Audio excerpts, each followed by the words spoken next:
हम लोगों ने शिक्षकों की जो कठिनाइयां हैं उनको भी मद्देनजर रखते हुए ये नीति बनाई है कि सरकार के जो आखिरी सत्र होगा शीतकालीन सत्र, उसमें हम पूरा 5.5 लाख 6 लाख शिक्षक पटना की धरती पर उतरेंगे और तब तक अपने आंदोलन को वहां करते रहेंगे जब तक सरकार हमारी सभी उचित मांगों को मान नहीं लेती है। शिक्षकों की जो कठिनाइयां हैं उनको भी मद्देनजर रखते हुए ये नीति बनाई है। तो सक्षमता जिन लोगों ने पास किया 1,85,000 से ज़्यादा या बीपीएससी के थ्रू जो लोगों ने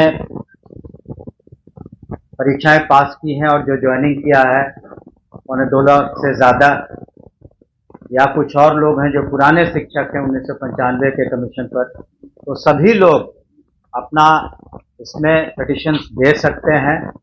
एक समय सीमा हम लोग निर्धारित करेंगे और एजुकेशन डिपार्टमेंट के पोर्टल पर उसको अपलोड करेंगे और हम लोग उसमें उन लोगों को 10 ऑप्शन देंगे, शिक्षकों को 10 ऑप्शन देंगे, काफ़ी ऑप्शन देंगे।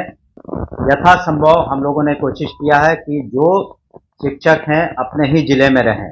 पहली बात तो ये है कि अपने ही ज़िले में रहें ताकि उनको सुविधा हो अपने ही ज़िले में, और बीपीएससी के भी जो पास कर चुके हैं या सक्षमता वो भी इसके हकदार रहेंगे, या पुराने जो शिक्षक हैं।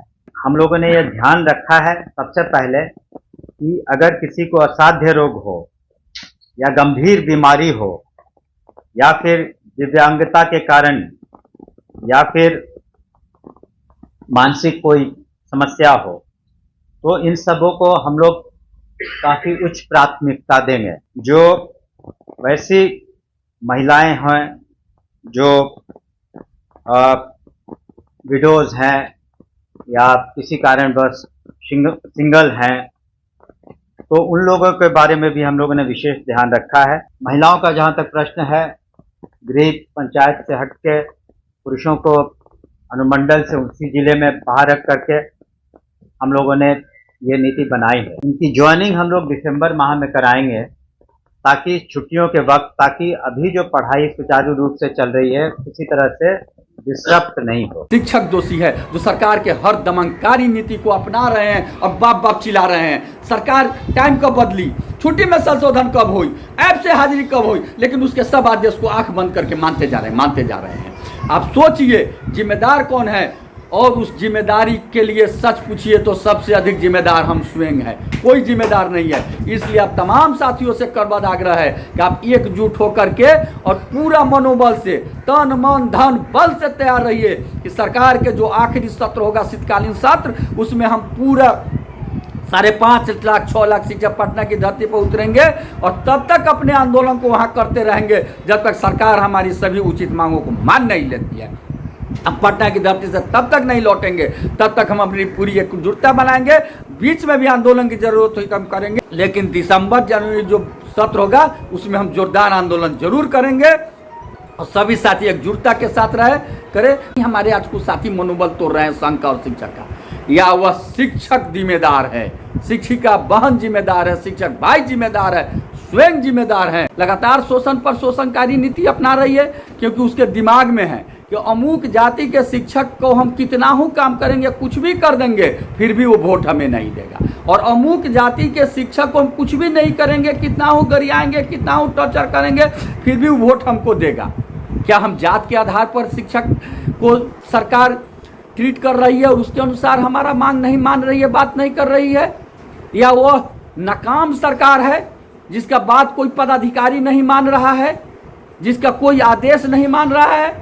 या फिर वह सरकारी पदाधिकारी इसके लिए दोषी है जो पढ़ लिख करके उच्चाधिकारी पदाधिकारी तो बन गए, लेकिन उन्हें शिक्षा से कोई मतलब नहीं है, शिक्षक से कोई मतलब नहीं है। यहाँ तक कि वह सरकार की बात भी नहीं मान रहे हैं, वो जन कल्याणकारी बात नहीं मान रहे हैं, लगातार शिक्षकों को टॉर्चर कर रहे हैं। या फिर वह नेता प्रतिपक्ष सहित तमाम विपक्ष दोषी है जो उप मुख्यमंत्री बनने के लोभ में, सत्ता में आने के लोभ में सरकार के दमनकारी नीति का भी विरोध नहीं कर रहे हैं, सरकार के गलत नीति का भी विरोध नहीं कर रहे हैं, वह दोषी है।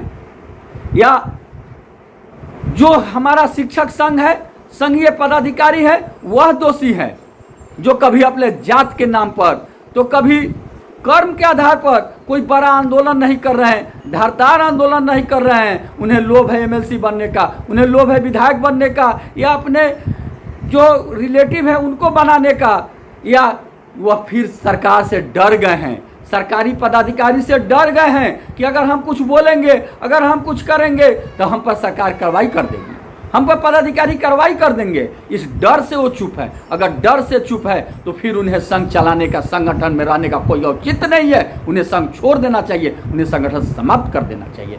या फिर वह संघ विरोधी लोग हैं। जिस तरह से अंग्रेज कुछ जमींदारों को जमीन दे दिया था तो लगातार अंग्रेज की प्रशंसा ही नहीं करते थे, बल्कि अंग्रेजी राज की बड़ाई पर बड़ाई करते रहते थे। कहते थे कि अंग्रेज है तो ये फायदा है, वो फायदा है, चल जाएगा तब तो बाप रे बाप बड़का आफत हो जाएगा।